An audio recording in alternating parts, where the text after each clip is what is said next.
김정은 북한 국무위원장이 우리 시간으로 오후 2시 40분쯤 전용 열차를 타고 베트남을 떠났습니다. 김 위원장이 중국을 관통하는 귀국길을 택하면서 시진핑 주석과 만날지도 주목됩니다. 최선희 북한 외무성 부상이 김정은 위원장의 생각이 달라지는 느낌을 받았다며 김 위원장이 신년사에서 언급한 새로운 길을 거론했습니다. 다만 우리도 입장을 더 고민해보겠다면서 추가 협상 여지는 남겼습니다. 미국에 대한 압박을 높이면서도 판을 깨지는 않겠다는 의도라는 분석입니다. 사립유치원의 집단 개학 연기가 철회되지 않으면서 정부가 오늘 긴급회의를 열고 강경 대응을 예고했습니다. 한유총이 사립유치원 죽이기라고 강하게 반발하면서 당장 아이 맡길 곳이 없는 학부모들 발등에 불이 떨어졌습니다.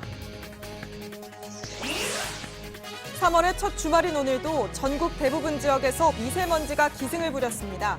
내일도 미세먼지 농도가 높을 것으로 예상돼 수도권과 충청권 지역은 사흘 연속 비상저감 조치가 시행됩니다.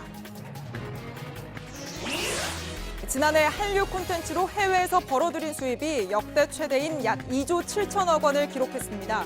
국내 게임 회사들의 꾸준한 게임 수출과 방탄소년단 등 K-팝의 인기 때문이었습니다. JTBC 뉴스룸 지금 시작합니다.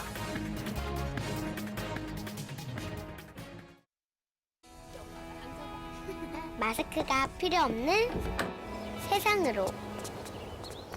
내일을 바꾸는 현대 수소전기차. 김정은 북한 국무위원장이 닷새간의 베트남 방문 일정을 모두 마치고 오늘 평양으로 돌아갔습니다. 트럼프 대통령과의 합의가 이루어지지 않은 상황에서 예정보다 좀 일찍 특별 열차에 올랐습니다. 예상됐던 경제 현장 시찰은 없었지만 김 위원장은 베트남 경제 발전에 깊은 인상을 받았다는 말을 남겼습니다. 비핵화의 동기라고 할 수 있는 경제 성장에 대해 안팎으로 다시 한번 강조한 셈입니다. 먼저 하노이에 있는 저희 취재기자 연결해 보겠습니다. 김태영 기자가 지금 현지에 남아 있습니다. 자, 김 기자, 김정은 위원장 몇 시쯤 베트남을 떠났습니까? 네, 베트남과 중국의 접경 지역이죠. 랑선성 동당역에 한국 시간으로 오후 2시 반쯤 김정은 위원장을 태운 차량 행렬이 도착을 했습니다. 김 위원장은 미리 나와 있던 베트남 정부 관계자들과 인사를 한 뒤 곧장 전용 열차에 탑승을 했고 이 열차는 오후 2시 40분쯤 떠났습니다. 나흘 전 김 위원장이 도착했을 때와 마찬가지로 레드카펫이 깔렸고 북한 인공기를 든 베트남 주민들이 김 위원장을 환송했습니다. 예. 혹시나 하는 예상들이 있었지만 경제 현장 시찰은 없었던 것 같고요. 김 위원장의 마지막 일정은 호찌민 묘소를 찾은 거였네요. 그렇습니다. 이 공식 방문의 마지막 일정으로 호찌민 전 주석의 묘소를 찾아 헌화를 했습니다. 김정은 위원장의 할아버지인 김일성 주석은 1958년과 1964년 두 차례 베트남을 찾았고 이때 호찌민 전 주석을 만났었습니다. 이런 점을 감안한 듯 마지막 일정으로 방문을 한 것으로 보입니다. 예. 자, 그렇다면 좀 정리를 해보자면은 김정은 위원장은 결국 이제 베트남에 있던 닷새 동안 공식적으로 예정이 됐던 일정만 소화한 게 되겠군요. 그렇습니다. 첫날 북한 대사관을 찾은 것 외에는 북미 정상회담과 베트남 공식 방문 일정만 소화를 했습니다. 지난해 싱가포르 회담 때와 마찬가지로 야경을 보기 위해서 갑작스럽게 외출을 할 수 있다. 또 하노이 시내를 벗어나서 하이퐁이나 할롱베이를 찾을 수 있다라는 이러한 관측들이 나왔지만 실제로 김정은 위원장은 예정된 공식적인 행사에만 참석했습니다. 동선도 이곳 멜리아 호텔을 중심으로 차량으로 10분 거리 이내로만 국한이 됐습니다. 물론 이번 회담 결과가 기존의 계획을 바꿨을 가능성도 있습니다. 예, 북미 회담 결과에 대해서는 그동안 어떻게 생각을 하는지 김정은 위원장 표정을 통해서 분석을 하는 수밖에 없었는데 혹시 직접적인 입장 표명 마지막에 있었습니까? 당초 김정은 위원장이 베트남 공식 방문 일정을 소화하는 과정에서 이번 북미 정상회담에 대한 자신의 입장을 밝힐 것이다. 이런 관측이 나왔었습니다만 실제로 언급은 하지 않은 걸로 전해지고 있습니다. 다만 어제 심야 회견에 이어서 최선희 외무성 부상이 어제 오후 일부 기자들과 만나서 인터뷰를 했었는데요. 최선희 부상은 김 위원장의 생각이 달라지고 있는 것 같다면서 대신 심경을 전하기도 했습니다. 예. 자, 지금 그러면은 김태형 기자가 남아있는 베트남 현지 분위기는 어떻습니까? 근데 오늘 오전까지만 해도 이곳 멜리아 호텔 앞은 완전히 도로가 통제가 되고 있었는데 지금은 보시는 것처럼 이렇게 자유롭게 다닐 수가 있습니다. 다만 호텔 안팎에서 북측 관계자들 일부를 볼 수 있었는데 이 뒷정리를 하기 위한 것으로 뉴스 시작 전에 버스 여러 대에 나눠 타서 조금 전에 떠났습니다. 그리고 잠시 전까지 있었던 무장 병력들도 모두 철수한 상태입니다. 아직 북미 정상회담을 알리는 간판이나 북한 인공기가 시내 곳곳에 보이지만 내일부터는 완전한 일상으로 돌아갈 것으로 보입니다. 지금까지 하노이에서 JTBC 김태형입니다. 예. 이렇게 회담에 대해서는 별 성과 없이 돌아가게 된 만큼 김정은 위원장의 발걸음이 여러모로 무겁게 됐습니다. 다음 협상은 어떻게 할지, 또 중국과는 어떻게 협의를 하게 될지 앞으로 놓인 숙제들인데 베이징 특파원을 한번 연결해 보겠습니다. 자, 신경진 기자, 김정은 위원장 귀국길 수단으로 또다시 열차를 선택했는데 혹시 구체적인 경로가 확인이 됩니까? 네, 아직 구체적 경로는 나오지 않았습니다. 예측 가능한 경로는 3가지 정도입니다. 현재 가장 가능성이 높은 것은 베트남으로 갈 때와 같은 경로로 돌아가는 경우입니다. 이 경우 화요일쯤 평양 도착이 예상됩니다. 또 돌아가더라도 중국 개혁개방의 대표 도시인 광저우를 시찰할 수 있다는 관측도 있습니다. 다만 귀국 시간을 줄이기 위해 중간에 비행기로 갈아탈 가능성도 있습니다. 예, 아직까지 여러 가지 가능성이 남아있는 상황이군요. 자, 그런데 이제 김 위원장이 베트남으로 갈 때 이제 베이징을 들르지 않았습니다. 그러면서 이번에 돌아갈 때 베이징을 거쳐서 시진핑 주석을 만날 수도 있을 거다, 그런 관측들이 나왔는데 어떻습니까? 시진핑 주석을 만날 것 같은 분위기가 지금 베이징에서 좀 감지가 됩니까?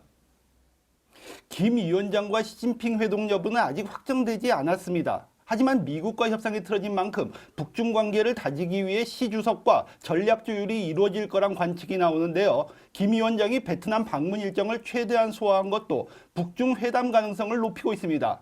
회담 전과 달리 중국 배후론 부담이 적어진 것도 긍정적 요인입니다. 다만 미중 무역 전쟁이 고조되고 있고 중국 최대 연례 행사인 양회 시즌이 오늘부터 시작된 것이 변수로 작용할 수 있습니다. 그리고 방금 정통한 소식통이 김 위원장이 북미 정상회담 결렬에 대한 충격으로 몸 상태가 좋지 않은 상황이라고 전했습니다.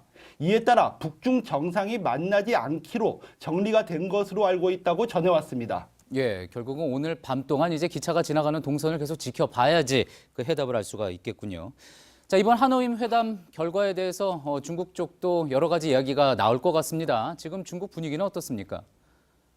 공식적으로는 안타까움을 나타내고 있습니다. 왕이 중국 외교부장은 회담 결렬 직후 호사다마, 즉 좋은 일에는 풍파가 많다며 북한을 위로했습니다.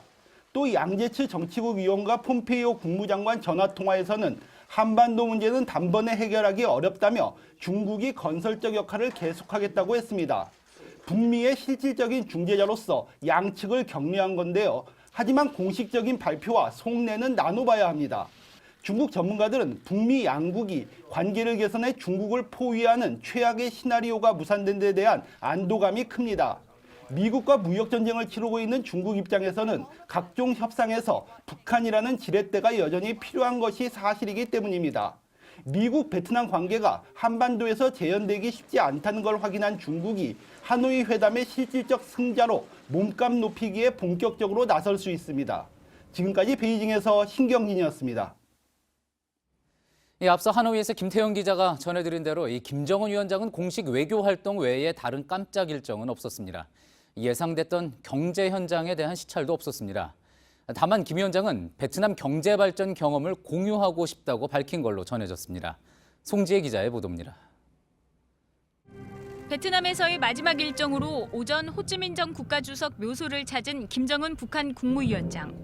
복잡한 심경을 반영하듯 얼굴이 굳어 있습니다. 어제 환영 행사에서도 굳은 표정이었습니다. 앞서 최선희 외무성 부상은 김 위원장의 심경을 이렇게 전한 바 있습니다. 고려에 대해서 좀 의욕을 잃지 않으시지 않았는가. 다만 김 위원장은 예정됐던 베트남 공식 방문 일정을 모두 마쳤습니다. 귀국 시간만 4시간 정도 앞당겼습니다. 평양에 돌아가 서둘러 대응책을 마련하려는 의중으로 보입니다. 앞서 수행단이 하이퐁 등 산업 현장을 방문하면서 김 위원장이 시찰할 가능성도 거론됐지만 그리고 쌀국수 안도 이거 꼭 있어야 합니다. 이루어지지 않았습니다.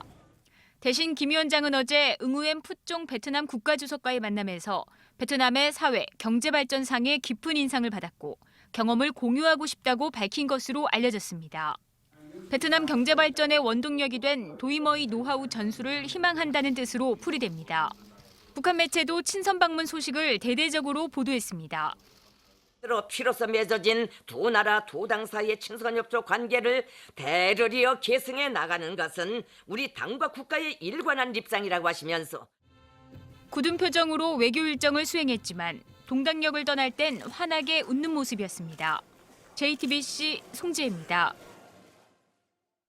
북한이 정말 모든 제재를 풀라고 요구한 건지 아니면 일부만 풀어달라고 한 건지 이 정상회담 내용에 대한 북미 간의 진실 게임이 오늘도 이어졌습니다.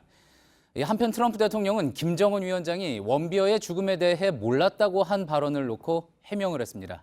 이한주 기자입니다. 미국은 북한이 말장난을 하고 있다고 따졌습니다. 미 국방부 고위 관계자는 북한이 요구한 건 사실상 모든 제재를 풀어달라는 요청이라고 했습니다. 대북 제재를 무기 따로, 민생 따로 나눌 수 없다는 겁니다. 정상회담에 앞서 실무 협상을 통해서도 설명했다고 했습니다. 북한이 대가로 내놓은 영변 핵시설 폐기 역시 전체가 아닌 일부였다고 반박했습니다. 결국 북한의 요구를 들어주면 무기 개발을 지원하는 것과 다를 바 없다는 결론입니다. 폼페이오 장관 역시 한중일 외교수장과 잇따라 통화하면서 중국이 대북 제재를 유지해야 한다고 재차 강조한 것으로 확인됐습니다. 트럼프 대통령은 북한에 억류됐다 숨진 원비어 죽음에 대해 해명했습니다. 김 위원장이 원비어 죽음을 나중에 알았다는 자신의 발언에 정치권은 물론 원비어 부모까지 반발하면서 진화에 나선 겁니다. 트럼프 대통령은 트윗을 통해 원비어가 헛되이 죽지 않았으며 북한이 학대와 죽음에 책임이 있다고 생각한다는 글을 올렸습니다. JTBC 이한주입니다. 예, 이렇게 해서 2차 북미 정상회담과 닷새 간의 김정은 위원장의 베트남 방문 모두 마무리가 됐습니다. 취재 기자와 함께 정리를 해보겠습니다. 자, 이희정 기자, 북한 최선희 외무성 부상의 이야기 먼저 한번 좀 짚어볼까요? 계속 장외 공방전을 이어가고 있는 모습인데 오늘도 일부 언론과 인터뷰를 했다고 하죠. 네, 최선희 부상은 이틀 동안 3차례나 언론을 접촉했습니다. 오늘 오전, 그러니까 평양으로 출발하기 직전에 이 숙소인 멜리아 호텔에서 기자들과 만나서 우리는 영변 핵시설 전체를 다 내준다고 했다고 다시 한번 입장을 확인했습니다. 그러니까 북한이 영변 일부만 폐기하려 했다는 미국 주장을 다시 반박한 겁니다. 또 정상 간에 왜 의견이 틀어진 것 같냐는 질문도 있었는데 여기에 대해선 그게 지금 이해가 안 되냐라면서 오히려 취재진에게 되묻기도 했습니다. 이렇게 최 부상이 계속 대외 메시지를 꾸준하게 내는 걸 보면 미국과 세계 언론을 향해서 김 위원장의 의중은 이거다. 그러니까 더 이상의 양보는 없다는 점을 강조하려는 전략으로도 읽힙니다. 예, 그게 왜 이해가 안 되냐. 미국 탓이다. 뭐 이런 뜻이라고 볼 수가 있겠죠. 자, 그 최 부상이 이제 그러면서 김정은 위원장의 심경을 직접 전하기도 했습니다. 여러 차례 동안요. 이 북한 체제 특성상 이런 식의 언론 대응 모두 김정은 위원장의 지시가 있었다고 봐야지 되겠죠. 그렇습니다. 이 최 부상은 어제 새벽 기자회견에 이어서 어제 낮에도 언론을 접촉하면서 김 위원장의 심경을 직접 전하기도 했습니다. 김 위원장이 실망감이 큰 것 같냐고 이 취재진이 묻자 김 위원장이 미국의 거래 계산법에 굉장히 의아함을 느낀다. 또 생각이 달라지는 느낌을 받는다고 밝혔습니다. 예. 자, 그럼 어떻게 생각이 달라졌는지 그 부분이 좀 궁금해지는 대목이기도 한데요. 어쨌든 이 부분을 3번이나 거쳐서 최선희 부상이 강조를 한 겁니다. 그만큼 미국을 이런 발언을 통해서 압박하고자 하는 의도가 있다고 해석을 할 수가 있겠죠. 그렇습니다. 이 최 부상은 특히 이 회담에 계속 나가야 하는지 고민 중이라고 이런 이야기를 했는데요. 그러면서 이 김 위원장이 신년사로부터 시작해서 상응 조치가 없으면 새로운 길을 찾겠다라는 입장도 표시했다고 밝혔습니다.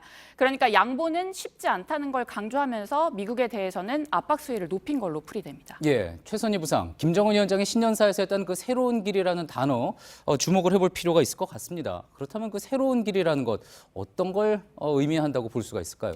네, 일각에서는 이 새로운 길이라는 거에 대해서 이 최악의 경우에 북한이 비핵화 노선에서 이탈을 해서 도발할 가능성을 좀 거론하고 있지만 사실 그럴 가능성은 없어 보입니다. 예. 김 위원장이 이 하노이를 떠나기 직전에 남긴 그 말에서도 좀 힌트를 얻을 수 있을 텐데요. 이 김 위원장은 베트남의 사회 경제 발전상의 깊은 인상을 받았다. 경험을 공유하고 싶다는 뜻을 밝혔다고 합니다. 이 앞서 트럼프 대통령이 이 북한 측에 베트남을 좀 배워라라고 한 것과 같은 궤를 하고 있습니다. 예. 그러니까 경제 발전을 위한 이런 비핵화 협상의 틀을 계속 가져가겠다, 흔들지는 않겠다 이런 의지를 보인 것이란 분석입니다. 예, 북한이 비핵화를 한다는 것 자체의 기본 동기가 이제 경제 발전, 경제 성장이라는 게 있기 때문에 그렇게 해석을 해볼 수가 있을 것 같습니다. 자, 그렇기 때문에 이제 최 부상이 미국의 주장을 이렇게 반박을 하고 있기는 하지만 직접 어떻게 비난하는 표현은 하지 않고 있잖아요. 그렇습니다. 외교적으로 최소한의 선은 지키는 선에서 발언이 나오고 있는데요. 특히 이용호 외무상 등 이 공식 외교 라인을 통해서 대응하는 건 일종의 장애 외교전을 펴는 거란 해석을 가능하게 하는 대목입니다. 또 비핵화 협상을 주도하고 있는 이른바 김영철 라인이 이 공식 대응을 자제하고 있는 것도 앞으로 협상을 염두한 전략이란 분석입니다. 그렇겠군요. 자, 그럼 앞으로 이제 협상이 이루어질 가능성 충분히 있다고 봐야지 되겠지만 아무래도 시간이 좀 필요하지 않겠느냐 이런 분석이 좀 많이 나오는 것 같습니다. 네, 무엇보다 미국이 이 상응 조치, 그러니까 단계적으로는 할 수 없다라고 못 박은 이상 이 북한 입장에서는 대화를 언제 어느 지점부터 다시 시작해야 할지 좀 고민할 시간이 필요할 겁니다. 또 그동안에 또 탑다운 방식에 이번에 한계가 드러났고 중국과도 만나서 또 대응 방안을 공유할 시간이 필요한 만큼 당장 3차 정상회담 일정을 잡기는 좀 어려울 것이라는 관측이 나옵니다. 예, 정치부 이희정 기자였습니다.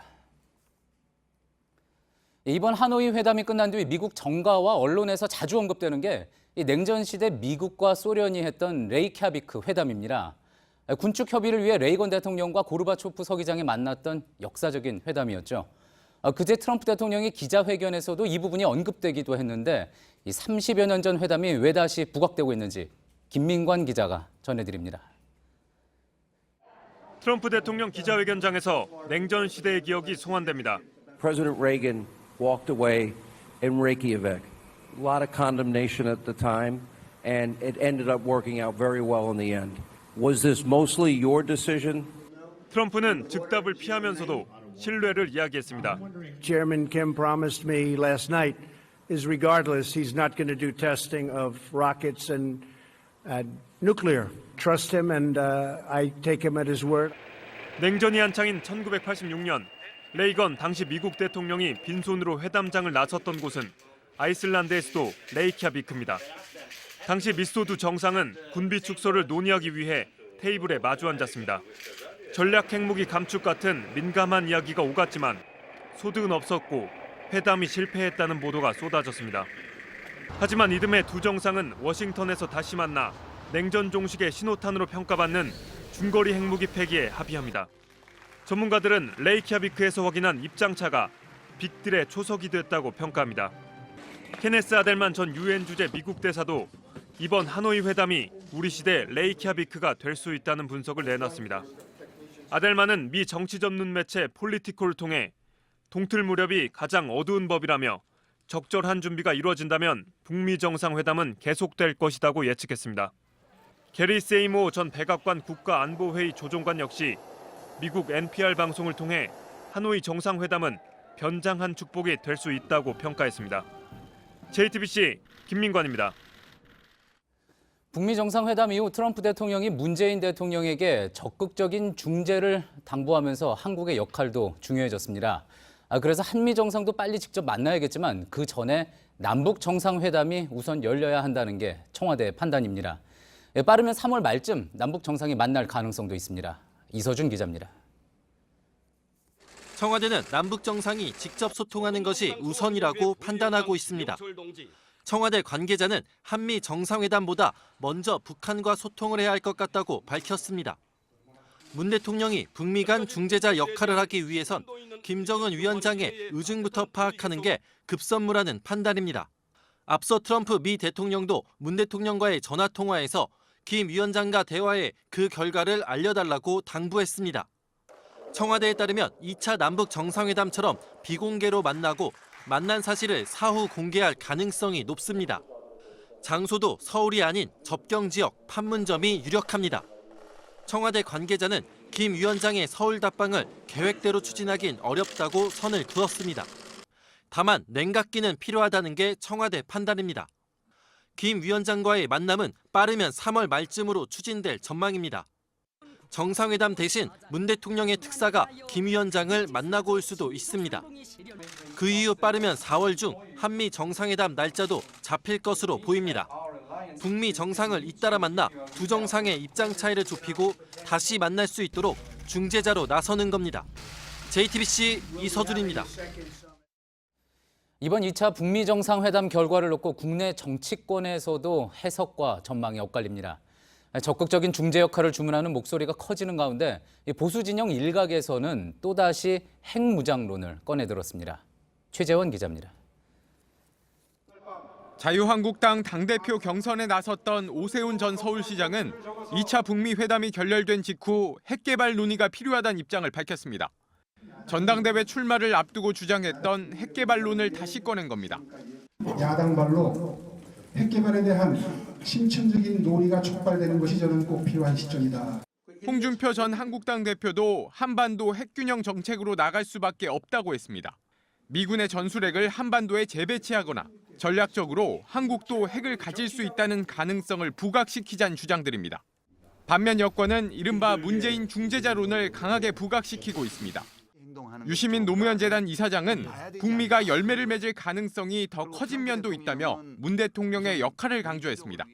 정상 간의 합의를 또 다른 정상이 나서서 주선하는 역사적으로 찾아보기 어려운 수준의 협상 국면이 열린 거 아닌가. 정의당 김종대 의원은 파혼이 아니라 결혼식 날짜를 다시 잡기로 한 것이라고 빗대기도 했습니다. 북미 간 합의가 무산된 게 아니라 유예됐다는 주장입니다. JTBC 최재원입니다. 북미 정상회담이 진행되는 동안 베트남 하노이는 말 그대로 숨가쁘게 돌아갔습니다. 비록 합의는 무산됐지만 현지에는 다음 회담을 기대하는 여운도 짙게 남았습니다. 저희 취재진이 7일간 하노이 현지를 다니면서 그 변하는 분위기와 목소리를 담았습니다. 최수연 기자입니다. 2차 북미 정상회담을 앞두고 손님 맞이에 들어간 하노이는 분주합니다. 레드카펫은 기본, 페인트 칠에 변기까지 뜯어내며 곳곳이 리모델링 중입니다. 회담장과 숙소가 어딘지 알아내려는 취재 경쟁도 시작됐습니다. 도시는 점점 철통 보안입니다. 경찰 수만 명이 투입됐고 도로와 호텔 출입이 막힙니다. 통제가 불편하기도 하지만 이곳 시민들에겐 뜻깊은 회담입니다. Năm nay tôi quan tâm đầu đi là đi cầm súng để bảo vệ Tổ quốc và tôi thấy tương lai rất sáng lạng và sẽ hòa bình, sẽ tương lai sẽ mở ra một cái cánh cửa mới.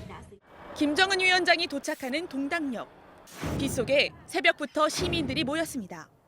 일거수일투족에 관심이 쏠렸습니다.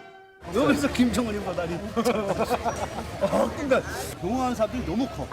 북한 사람들이 안 크는데 진짜 크네. 북새통 속에서 북한 기자도 마주합니다. 선생님은 언제쯤부터 오셨어요?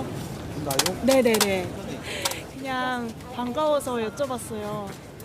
언제쯤 오시는지 들은 거 있으세요? 아유, 있습니다. 그냥 여기 올라와 있지 않습니까? 알겠어요. 나도 지시받는 사람 따로 있으니까. 창 하나를 사이에 두고 서로 촬영하는 장면도 벌어집니다. 안녕하세요. 저희 남해에서 온 기자인데요. 그날 밤 트럼프 대통령까지 도착하자 호텔 앞이 들썩입니다. Anh đã đến nơi đợi lâu chưa? Anh đợi hơn 1 tiếng đồng hồ rồi. But I thought the first summit was a great success, and I think this one hopefully will be equal or greater. 나의 직감으로 보면 좋은 결과가 생길 거라고 믿습니다. 긍정적인 발언에 기대감이 고조됐습니다. 회담장 뒤편엔 두 정상을 보려는 시민들이 줄지어 서 있습니다. 사이렌 소리가 울리면 일제히 휴대전화를 들고 촬영합니다. 전 세계 취재진 3천여 명도 집결했습니다. 실시간 중계부터 각종 장비도 동원합니다. 본 회담 초반만 해도 기대감은 여전했는데 마치 환상 영화의 한 장면처럼 그렇게 보는 사람들이 있을 거라고 생각합니다. I know we're going to have a fantastic success. 예정된 오찬이 열리지 않습니다. 합의문 도출에 실패했다는 소식이 전해지고 현장은 술렁입니다. 결국 협상 결렬은 공식화됐습니다. Felt it wasn't appropriate to sign an agreement today. 침묵하던 북한은 자정을 넘겨 긴급 기자회견을 열었습니다. 이 제안을 수용할 준비가 되어 있지 않다는 것이 명백해졌습니다. 갑작스런 회견 소식에 금세 길목이 막히고 소란까지 벌어졌습니다. 합의는 불발됐지만 미소는 잃지 않았습니다. 다음 회담에 대한 기대감도 함께였습니다. I like him. Get along great. We'll see what happens. 생산적인 대화들을 계속 이어나가기로 하시었습니다. 하노이에는 짙은 여운이 남았습니다. 55년 전 김일성 주석이 하노이를 방문했을 때 환영 행사에 나갔던 그는 이제 62살입니다. Qua quá trình mà gia đình rồi là địa phương mà lưu giữ hai nước Mỹ Triều thì mặc dù là không ký được cái thỏa thuận gì nhưng mà 끝내 하노이 선언을 볼 수는 없었지만 한반도의 평화는 또 다른 발걸음을 내딛고 있습니다. JTBC 최수연입니다. 사립유치원의 집단 개학 연기가 철회되지 않은 가운데 정부가 개학 연기에 참여한 유치원 명단을 공개하며 엄정 대응을 예고했습니다. 그러자 한국유치원총연합회도 가만히 있지 않고 권력기관에 동원한 사립유치원 죽이기라고 반발했습니다. 먼저 정영재 기자입니다. 누구도 법령 위에 있을 수 없습니다. 뭔가를 주장하고 싶어도 법령을 지키면서 주장해야 합니다. 정부는 사립유치원의 개학 연기를 아이들을 볼모로 삼은 불법적 집단 이익행위로 단정지었습니다. 당장 교육부가 오늘 개학 연기에 동참한 유치원 명단을 공개했습니다. 엄정 대응 방침을 거듭 분명히 예고한 겁니다. 대화하자며 한발 물러섰던 한유총은 이전보다 더욱 강하게 반발했습니다. 군사 독재 시절에도 볼 수 없는 탄압이고 권력기관을 동원한 사립유치원 죽이기라는 겁니다. 또 지원금은 정부에서 학부모에게 주는 것이지 자신들이 받는 게 아니라는 기존 입장을 굽히지 않았습니다. 검찰도 입장을 냈습니다. 운영위원회의 허락을 받지 않고 개학을 연기하면 유아교육법 위반 소지가 있다고 설명했습니다. 여기에 회원들에게 개학 연기까지 강요했다면 공정거래법 위반 소지도 있다고 덧붙였습니다. 정부의 연이은 강경 대응 예고에 한유총은 내일 오전 긴급 기자회견을 열고 최종 입장을 밝힐 예정입니다. JTBC 정영재입니다. 교육부가 공개한 개학 연기 유치원은 모두 190곳인데요. 실제로는 이것보다 더 많을 거란 전망입니다. 조사에 응답하지 않은 곳이 300곳 가까이 되고 개학은 미루지 않으면서도 통원 차량을 운행하지 않거나 급식을 안 주는 식으로 편법을 동원하는 곳도 적지 않기 때문입니다. 지금 애꿎은 학부모들만 발을 동동 구르고 있는데 배양진 기자가 직접 들어봤습니다. 오늘 전국의 시도교육청이 공개한 개학 연기 유치원은 모두 190곳입니다. 경기도가 44곳으로 가장 많았고 충남 40곳, 서울 39곳 등입니다. 수업은 하지 않지만 아이를 돌봐주기로는 한 유치원은 절반이 안 되는 80곳이었습니다. 갑작스런 상황에 학부모들은 발등에 불이 떨어졌습니다. 다른 데를 알아볼 수도 없는 거고 계속 무기한이라고 하면 회사에도 다시 전화를 해서 사정을 또 말을 해야 되는. 개학 연기 유치원이 더 늘어날 수도 있습니다. 편법으로 개학을 미루는 사례도 있기 때문입니다. 개학은 예정대로 하면서 통원 차량을 운행하지 않거나 급식을 주지 않겠다고 하는 겁니다. 이거는 뭐 오라는 건지 아니면 뭐 오지 말라는 건지 발은 묶어놓고 수업은 하겠다고 하는 거니까. 여기에 개학 연기 여부 조사에 응답하지 않은 사립유치원도 296곳입니다. 이들 가운데 개학을 미루는 곳이 나올 가능성이 큽니다. 교육부는 아이를 맡길 곳이 없어진 학부모들에게 국공립 유치원 등을 통해 돌봄 서비스를 제공할 방침입니다. JTBC 배양진입니다. 어제 문재인 대통령은 3.1절 기념사에서 직접적인 비판은 피하면서 완곡한 어법으로 일본의 반성을 촉구했습니다. 민감한 이슈는 언급하지 않고 협력을 강화하겠다는 내용도 담았는데 예상하지 못한 답변이 돌아왔습니다. 문 대통령이 3.1운동 당시 사상자 수를 언급한 걸 놓고 일본 정부가 바로 항의를 해왔습니다. 정혜성 기자입니다. 3.1절 100주년 기념식에서 문재인 대통령은 일본의 진정성 있는 사과와 올바른 역사 인식을 우회적으로 촉구했습니다. 일본을 배려해서 직접적인 비판은 하지 않은 겁니다. 3.1운동에 대해서도 당시 사상자 수를 언급하는 정도에 그쳤습니다. 7,500여 명의 조선인이 살해됐고 16,000여 명이 부상당했습니다. 체포 구금된 수는 무려 46,000여 명에 달했습니다. 그런데 일본 정부는 이 부분에 대해 부적절하다며 우리 정부에 바로 항의했습니다. 일본 외무성이 한일 간 견해가 일치하지 않은 것을 공적인 장소에서 발언하는 건 부적절하다는 입장을 한국 정부에 전달했다고 NHK 등 일본 언론이 보도했습니다. 일본 정부는 강제징용 배상 판결과 위안부 피해 등 과거사 문제에 대해 사죄 대신 오히려 공세 수위를 높여가고 있습니다. 고노 다로 일본 외무상은 3일절인 어제 강제징용 판결로 일본 기업이 부당한 불이익이 생기지 않도록 한국 정부가 확실히 대응해달라고 말하기도 했습니다. JTBC 정혜성입니다. 3.1절 100주년이 하루 지난 오늘 또 다른 위안부 피해 할머니가 우리 곁을 떠났습니다. 19살 때 나무를 캐다 끌려갔던 광예남 할머니입니다.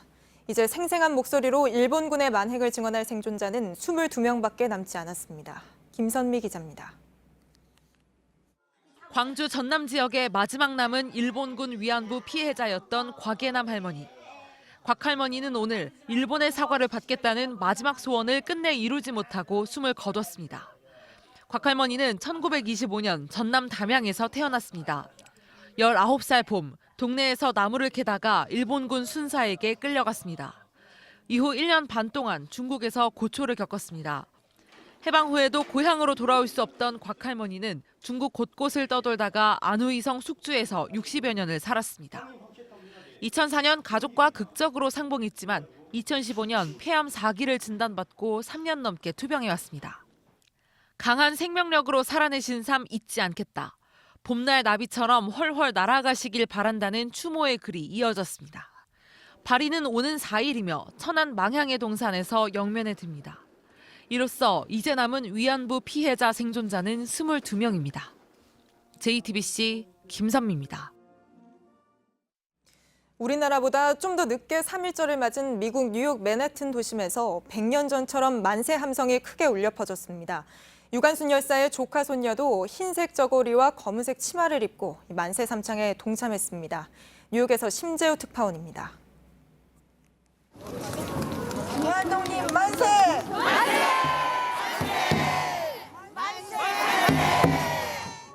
뉴욕 맨하튼 유엔본부와 광장에서 3.1 만세운동이 재현됐습니다.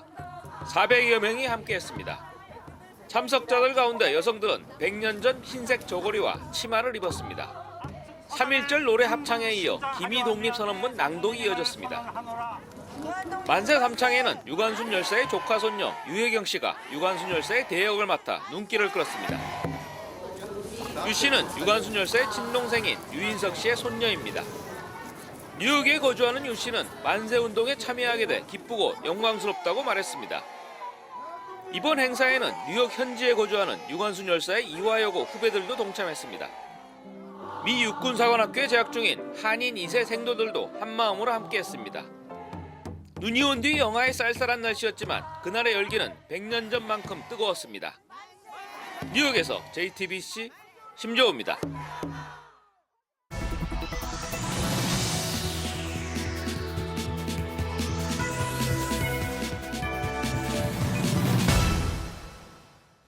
시민들이 3.1운동하면 가장 떠오른다고 답한 인물, 유관순 열사입니다. 어제 3.1절 100주년 기념식에서는 유관순 열사의 1급인 건국훈장 대은민국장이 추서됐습니다. 그런데 우리 역사 속에는 유관순 열사 못지않게 끈질기게 투쟁한 여러 여성 독립운동가가 있습니다. 연지환 기자가 보도합니다. 소녀가 18살 되던 해에 만세운동이 일어났습니다. 태극기를 들고 거리로 나섰고 유치장에도 갇혔습니다. 폭탄을 안고 일본으로 날아가겠다는 각오로 중국 비행학교에 간 권기옥 선생은 이후 한국 최초 여성 비행사가 됐습니다. 하지만 선생이 제대로 알려진 건 2005년이 지나서입니다. 30년 동안 정말 많은 독립운동을 꾸준히 하셨어요. 대한민국을 사랑하는 사람으로 기억되기를 바라셨어요. 춘천에 살던 여성은 일제의 침략을 두 눈으로 목격했습니다. 직접 의병을 모았고 노래를 지어 일본에 맞섰습니다.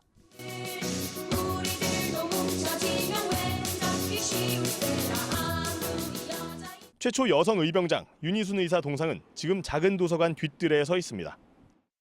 설명문 보니까 좀 그때서나 어떤 분인지 좀 인지하게 됐죠. 중국에 있는 비석엔 다른 사람의 이름이 더 씌워지기도 했습니다. 순국한 동풍신 열사와 3.1운동 기폭제 역할을 한 김마리아 선생. 이처럼 독립을 염원하며 일제에 항거한 여성 독립운동가는 많습니다. 이들을 기억하는 행사가 열렸고 시민들은 다짐했습니다. 그 함성 속에 묻혀 있는 이 여성들의 어떤 그 기운들이 좀 더 많이 이제 밝혀져야 될 것 같고. 정부가 이번에 추서한 여성 독립운동가는 75명. 역대 최다지만 여성은 아직 전체 유공자의 2% 수준입니다. JTBC 연지환입니다. 3월의 첫 주말인 오늘 포근한 봄 날씨를 보였지만 온종일 미세먼지 때문에 파란 하늘 보기가 어려웠죠. 정부는 이틀째 비상저감 조치를 시행했습니다. 한동안 미세먼지 녹도가 높았던 데다가 곧 황사도 닥칠 것으로 예상돼 당분간 맑은 공기 마시기는 쉽지 않을 것 같습니다. 하혜빈 기자입니다. 뿌연 먼지 때문에 가까운 거리에 있는 건물도 또렷하게 보이지 않습니다. 마스크는 주말 나들이의 필수품이 됐습니다. 미세먼지가 심해서 숨도 잘 못 쉬겠어요. 내가 왜 나왔나 이렇게 생각이 드는데 여러분들은 나오지 마세요. 전국 대부분 지역의 하루 평균 미세먼지 농도는 이틀째 나쁨이나 매우 나쁨 수준을 보였습니다. 고농도 미세먼지 비상 저감 조치도 이틀 연속 시행됐습니다. 주말이어서 공공기관 차량 2부제는 실시되지 않았지만 공장이나 발전소 등의 가동 시간을 줄이고 살수차를 운영하는 등의 조치가 이뤄진 겁니다. 기상청은 내일도 대기 정체로 미세먼지가 축적되면서 전국적으로 미세먼지 농도가 높을 걸로 내다봤습니다. 이에 따라 서울과 경기, 인천, 충남 등지는 사흘 연속 비상저감 조치가 내려집니다. 중국 사막 지역 강수량이 평년보다 적어 이달부터 황사도 본격적으로 심해질 것으로 예상돼 당분간 공기질은 계속 좋지 않을 것으로 보입니다. JTBC 하혜빈입니다. 우리나라도 다음 주면 공식적으로 국민소득 3만 달러 시대에 들어설 걸로 보입니다. 국민소득이 3만 달러를 넘고 인구가 5천만 명 이상인 30, 50 클럽에도 들어가게 되는데요. 미국과 영국 등에 이어 7번째인데 체감은 쉽지 않죠. 왜 그런 건지 성화선 기자가 전해드립니다. 한국은행은 지난해 1인당 국민소득이 3만 1,000달러를 돌파한 것으로 추정합니다. 2006년 2만 달러를 넘어선 이후 12년 만입니다. 3만 달러는 선진국 진입의 잣대로 여겨집니다. 이른바 30, 50 클럽에도 속하게 됐습니다. 인구 5천만 명 이상이면서 3만 달러를 넘는 국가입니다. 미국, 독일, 영국 등에 이어 7번째입니다. 홍콩, 스웨덴 등은 3만 달러를 넘지만 인구가 적습니다. 인구가 많을수록 1인당 국민소득을 높이기 어렵기 때문에 30, 50 클럽 진입을 선진국의 주요 기준으로 평가합니다. 하지만 3만 달러 시대를 체감하기는 쉽지 않습니다. 기업의 이익도 있고 정부의 세금도 있기 때문에 3만 달러 전체가 국민들의 몫은 아니고요. 평균적으로 3만 달러라는 거기 때문에 소득 양극화 문제가 심한 사회에서는 체감하지 못하는. 또 원화 가치가 오르면서 달러로 환산한 소득이 높아진 것뿐이라는 지적도 나옵니다. 국민소득 3만 달러 시대, 낮아지는 잠재 성장률과 저출산 양극화 극복 대책이 시급한 과제가 되고 있습니다. JTBC 성화선입니다. 지난 한 해 우리게임 그리고 방탄소년단 등 K-팝이 세계적으로 큰 인기를 끌었죠. 한류 콘텐츠로 해외에서 벌어들인 수입도 가장 많았습니다. 전다빈 기자입니다.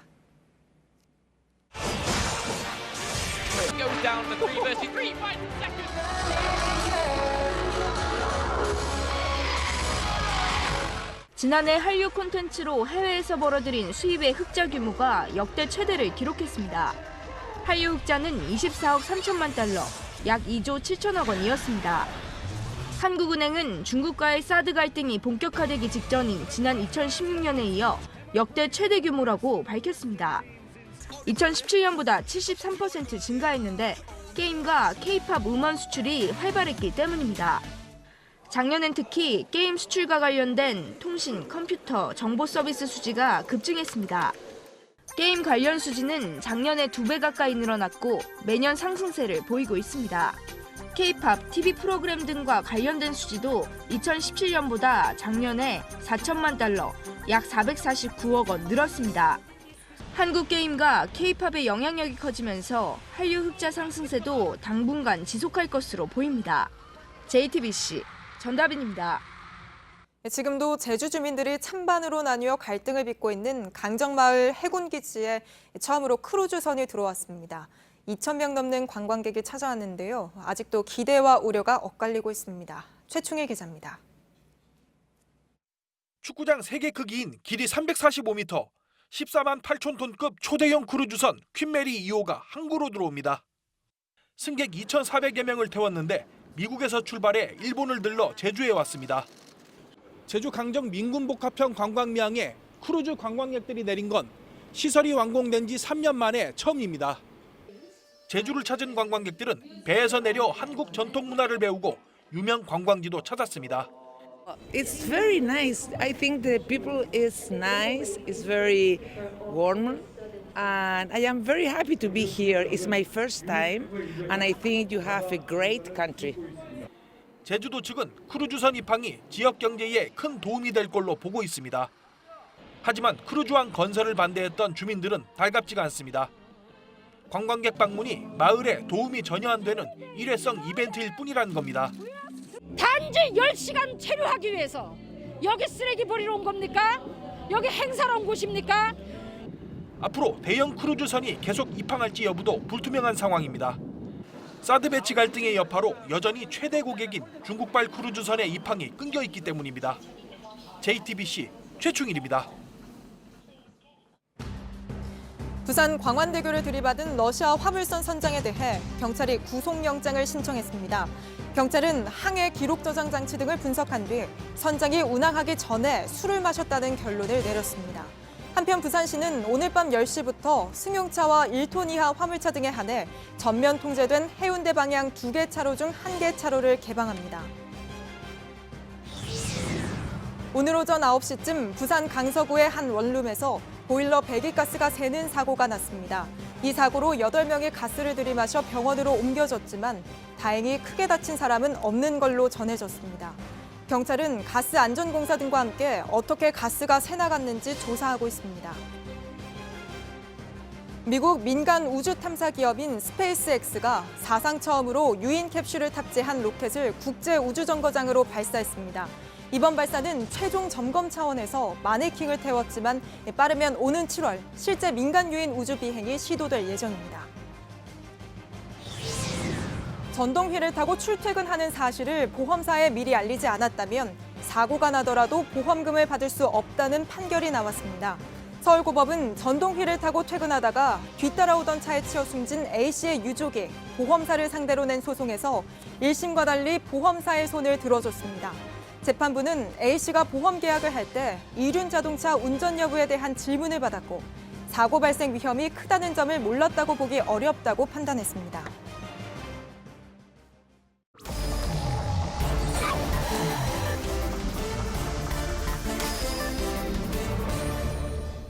예, 비하인드 뉴스 시작하겠습니다. 이성대 기자가 나와 있습니다. 첫 번째 키워드 볼까요? 네, 첫 번째 키워드 보겠습니다. 환상 영화가 끝난 후. 예, 환상 영화. 김정은 위원장이 북미 정상회담 하기 전에 이제 했던 이야기 같습니다. 네, 그렇습니다. 오늘 김정은 위원장이 귀국길에 오르면서 베트남에서 열렸던 북미 정상회담, 2차 북미 정상회담의 일정 모두가 끝나게 됐는데 자, 말씀하신 것처럼 앞서 모두 단독회담 모두 발언에서 이렇게 얘기를 했습니다.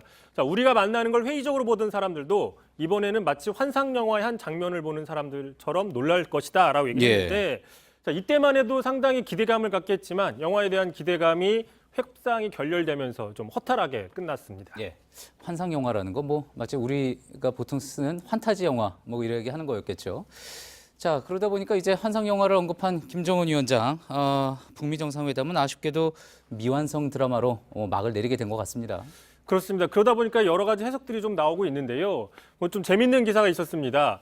자, 트럼프 대통령이 출국하는 과정에서 에어포스 원에 타려고 했는데 사다리 차가 고장이 났습니다. 이에 대해서 상당히 의미 부여하는 기사가 하나 나왔다고 했는데 비행기 오르는 이 사다리 트랩차가 예. 고장이 났다. 이에 대해서 현지 언론에서는 자, 북미 협상의 교착 상태를 암시한다. 자, 비핵화 사다리가 고장났다. 뭐 이런 식으로 좀 의미 부여를 했었는데 예. 자, 이 장면 실제로 영상을 좀 보시면 자, 보시는 것처럼 이 트랩 차가 고장이 나다 보니까 직접 이 미국 측의 그 요원들로 보이는 사람들이 상당히 힘들게 차를 밀고 가고 있는 장면이 좀 잡히기도 했습니다. 예, 차가 상당히 무거울 텐데 힘이 좋아 보입니다. 자, 이게 어쨌든 이 상황이 어떤 교착된 북미 정상회담 상황을 보여주는 것 같다. 이게 결과론적인 해석처럼 들리기는 합니다. 자, 어쨌든 회담이 결렬된 이후에 베트남 분위기나 뭐 취재 열기 초반과 비교해서 눈에 띄게 가라앉았다고 하죠. 자, 그럼에도 시종일관 급하게 바쁘게 다니는 사람이 있었는데 그게 바로 김여정 노동당 중앙위원회 제1부부장이었습니다. 예. 역시 좀 잠깐 영상을 보면서 설명을 하겠는데요. 이게 오늘 동당역에 김 위원장이 도착했을 당시입니다. 자세히 보시면 차량이 도착하기도 전에 차량이 멈추기도 전에 김여정 부부장이 내렸습니다. 그리고 또 김정은 위원장이 전용차에서 내리자마자 반대편 차 문을 거침없이 여는 장면들이 보였는데요. 예. 김여정 부부장은 앞서서 동당역에 도착했을 때도 제일 먼저 이렇게 내리는 장면이 포착이 됐었고 맞습니다. 또 북미 정상이 회담하는 뒤에도 저렇게 기둥 뒤에 숨어 있다가 포착이 되는 상당히 중요한 장면들마다 계속 포착이 되는 부지런함을 보였습니다. 예. 끝까지 가장 부지런하게 움직였던 한 명이겠군요. 자, 앞서 리포트에서도 이제 이야기를 했지만 자, 어쨌든 뭐 영화가 지금 이렇게 해서 끝난 일은 아닌 것 같습니다. 앞으로 계속 영화의 결말이 어떻게 되는지 지켜봐야지 될 것 같습니다. 다음 키워드 볼까요? 네, 두 번째 키워드 보겠습니다. 자, 연기에 보내는 박수. 예, 지금 뒤에는 어떤 유치원이나 어린이집 모습 같은데 어떤 내용입니까? 네, 그렇습니다. 그 한유총 관련된 이야기인데 자, 정부가 정부 정책에 반대해서 다음 주 월요일부터 지금 입학 개학을 연기하겠다고 밝혀서 논란이 일고 있는 거죠. 예. 지금 정치권 대부분도 이에 대해서 반대 입장을 밝히고 있습니다. 어린아이들을 볼모로 잡고 있는 한유총에 대해서 비판 입장을 밝히고 있는 겁니다. 예. 자, 그런데 정치권 대부분이라고 이성대 기자가 이야기를 했습니다. 그렇다면은 그런 입장을 밝히지 않은 그런 곳도 있다는 건가요?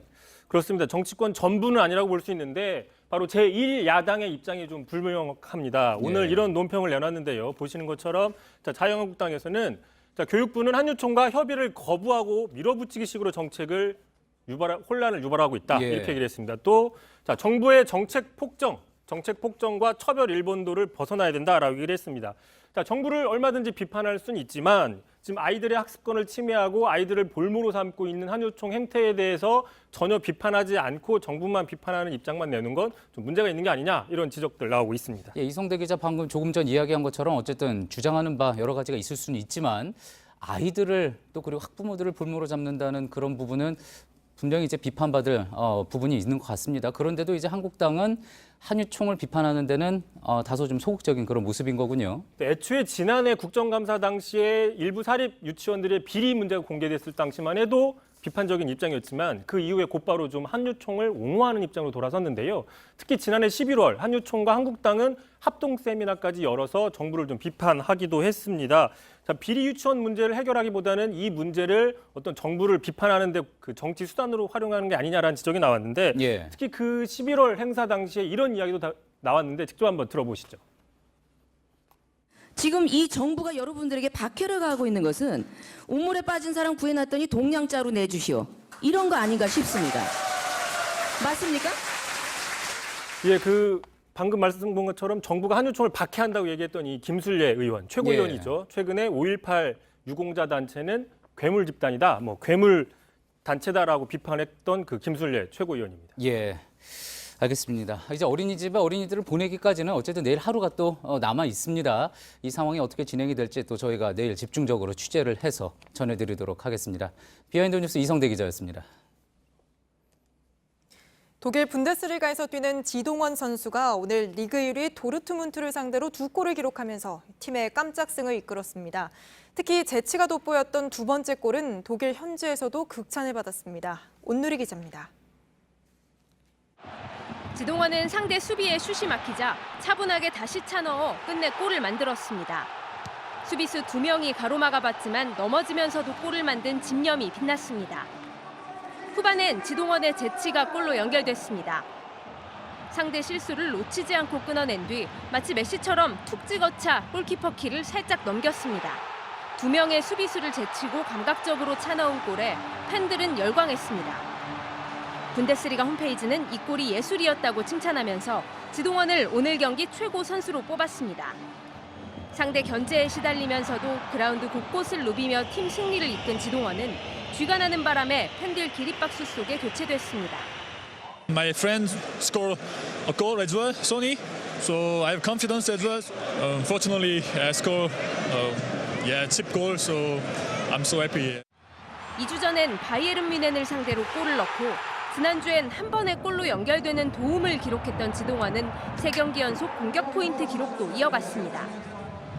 지난해 9월엔 벼락 같은 첫 골을 넣고도 세리머니를 하다 부상당해 힘겨운 시간을 보냈는데 최근 물 오른 감각을 자랑하며 아우크스부르크의 해결사로 자리 잡고 있습니다. JTBC 온누리입니다. 예, 오늘 저희가 준비한 소식은 여기까지입니다. 시청해주신 여러분 고맙습니다.